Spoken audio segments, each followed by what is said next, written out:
Hello guys! Welcome to my mini vlog. So this is it. It's Sunday, my favorite day. Aalis nga pala kami ng mga anak ko dahil Sunday. Ito lang naman yung araw na kumpleto kami. Nag-jeans and t-shirt nga lang ako ngayon dahil sobrang init. Then nagpunta kami sa church. After sa church, few minutes lang naman ang paglalakad and malapit na dito sa shopping mall. I think last day na ata ito ng 3-day sale dito. So maraming item and window shopping lang ang peg namin dito.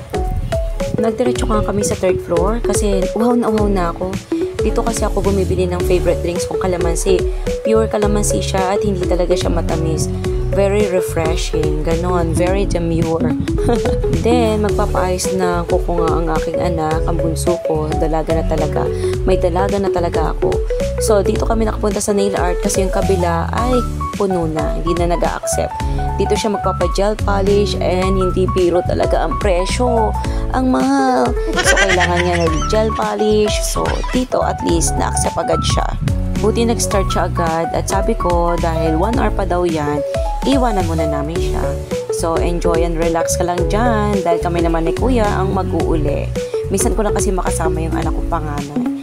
So, ngayon, siya naman muna ang kasama ko.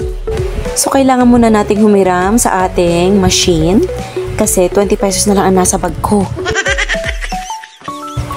Pinaayos ko na rin yung watch ko kasi maluwag yung mga kamay niya.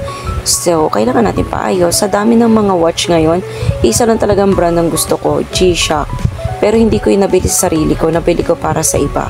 Alam niyo na yun. So, ngayon, eto, maraming tao. So, after nyan, binalikan na namin yung aking relo and 100 pesos lang. Buti na lang, mura lang. Dito nga ako pumila sa cashier 5 at sobrang haba ng pila ng iba. Nakita ko itong luggage. Puti na lang na meron na kami mga luggage. Nag-sale din before eh. Ngayon, ito, shout out kay Ate Sharon and kay Ate Ana. Mga pagoda ng mga ladies and gentlemen. So, alam mo naman, pag 3-day sale, ang dami talagang tao. Tapos may mga attitude pa yung ibang customer, diba? Akala nila biro yung trabahong ganyan. Anyway, nandito na kami sa Ace at babalikan ko yung mga doorknobs na pambibiling ko. Kasi kailangan ko ng palitan yung aming mga doorknob at lalagnatin nga ako sa presyo nito. Sabi ng anak ko, Mami, ito na lang ilagay mo sa ating front door. So, anak, naku po, hindi ko carry yan. So, ito na lang yung mga pinili ko. May pagka-aesthetic siya. Dahil white doors, yung sa amin, so black doorknob ang pipiliin ko. Ito na nga. Sabi ng anak ko, Ma'am, bibili ka na rin ng washing. Anak, wag na. Dahil ako lang naman nagwa-washing. Okay lang kahit luma yun. And shout out sa best friend ko. Sus ko, sobrang mahihain yan. After an hour, binalikan ko ng anak ko. Eto, excited siyang ipakita yung kanyang kuko daw. Then, nagmerienda na kami dito sa Buddies. Actually, dinner na nila yon dahil sisig ang gusto nila. And maglulumpiang sariwa lang naman ako. Then, nakita ko nga ito dalawa. Pag naiisip ko, dati naku, parang mga butiki lang yung mga yan. Ang liliit pa nila dati. Time flies so fast talaga. Mas malalaki pa sila sa akin ngayon. So, ito lang naman in order ko. Hindi naman kami karaming kumain. Dahil pagdating sa bahay, kakain pa rin yung mga yan.